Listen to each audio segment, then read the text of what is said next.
तर तिकडे बीडमध्ये शेतकरी हक्क मोर्चाच्या वतीनं जल्लोष साजरा करण्यात आलाय। कर्जमाफी निर्णयाचं फटाके फोडत स्वागत देखील करण्यात आलंय, परंतु पीक विमा मिळाला नसल्यानं आंदोलनाचा इशारा देखील शेतकऱ्यांनी दिलाय। उमरी फाट्याजवळ हे आंदोलन करण्यात आलंय।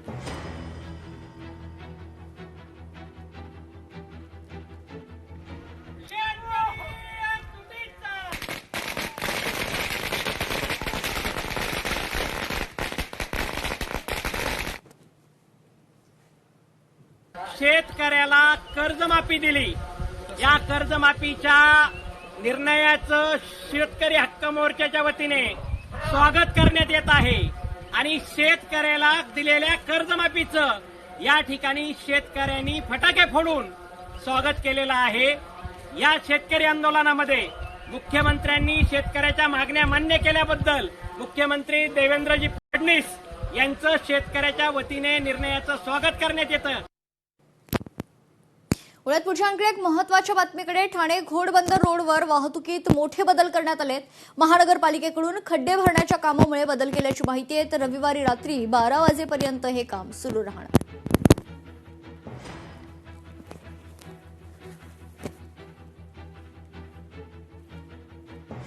ठाणे घोडबंदर रोड या ठिकाणी करपे कंपाऊंड जवळ रस्त्यावर फार मोठे खड्डे पडलेले आहेत। पावसाचे पाणी साचल्यामुळे या ठिकाणी प्रचंड वाहतूक कोंडी होत असते। ही वाहतूक कोंडी टाळण्यासाठी या ठिकाणी महानगरपालिकेकडून रस्त्याच्या पॅचचं कॉन्क्रिटीकरण केलं जाणार आहे। साधारणपणे 12 तारखेला म्हणजे रविवारी रात्री 12 वाजेपर्यंत हे काम चालणार आहे। ठाण्याकडून जी लाईन येणार आहे वाहतुकीची तिला आम्ही डायव्हर्ट करून चेनागाव मार्गे विरुद्ध दिशेने मुंबईकडे सोडणार आहोत आणि मुंबईकडची सुद्धा वाहतूक आम्ही ठाण्याच्या बाजूला टप्प्याटप्प्याने सोडणार आहोत। या ठिकाणी वाहतूक कोंडी होऊ नये म्हणून आम्ही अतिरिक्त पोलीस बळ लावलेले आहे। पिंपरी चिंचवडच्या मोशीमधील दुर्घटना प्रकरणात आता अडकलेल्यांना सुरक्षित बाहेर काढण्याचं सध्या काम सुरू आहे। पालिका आयुक्त डॉक्टर विजय सूर्यवंशी यांनी या संदर्भात महत्त्वाची माहिती दिली।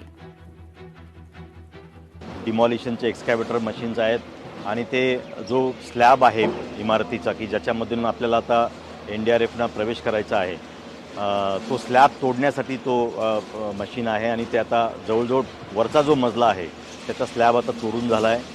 त्याचा मलबा काढण्याचं काम चालू आहे। ते झाल्यानंतर मग खालचा स्लॅब तोडायला सुरुवात होईल। या सर्व प्रक्रियेमध्ये जवळजवळ 15 पोकलेन आपण इथे कार्यरत आहेत आणि फार मोठ्या प्रमाणात हे आपण सर्व शर्तीचे प्रयत्न ह्या 8 लोकांना सुरक्षितरित्या बाहेर काढण्यासाठी आपण प्रयत्न करत आहोत। पिंपरी चिंचवडच्या मोशीमधील दुर्घटना प्रकरणात अँटोनी वेस्ट ग्रुपकडून आता मृतांच्या नातेवाईकांना मदत जाहीर करण्यात आली आहे। मृतांच्या नातेवाईकांना 25 लाख रुपये देण्यात येणार आहेत। कुटुंबातील व्यक्तीला कंपनीमध्ये नोकरी देखील दिली जाईल, तर महानगरपालिका प्रशासनाकडून मृतांच्या नातेवाईकांना 10 लाख रुपये देणार असल्याची माहिती महापौर रवी लांडगे यांनी दिली आहे। त्या नागरिकांना बाहेर काढू, त्यानंतर या बाबतीत अनधिकृत आहे अधिकृत आहे काही त्याच्यात चुका आहेत या सर्व बाबतीत आपण सत्यता तपासून त्या बाबतीत कारवाई करू। जे कुटुंब आहेत या दुर्घटनेत जे पीडित कुटुंब आहेत त्यांना सर्वतोपरी मदत करण्याचे निर्देश दिलेले आहेत।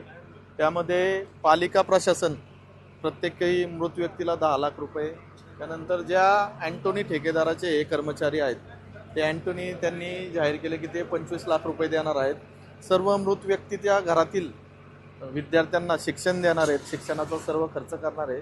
महाराष्ट्र शासन 5 लाख रुपये प्रत्येकी देणार आहे। लोकशाही मराठी ऐका, पहा, जागरूक रहा।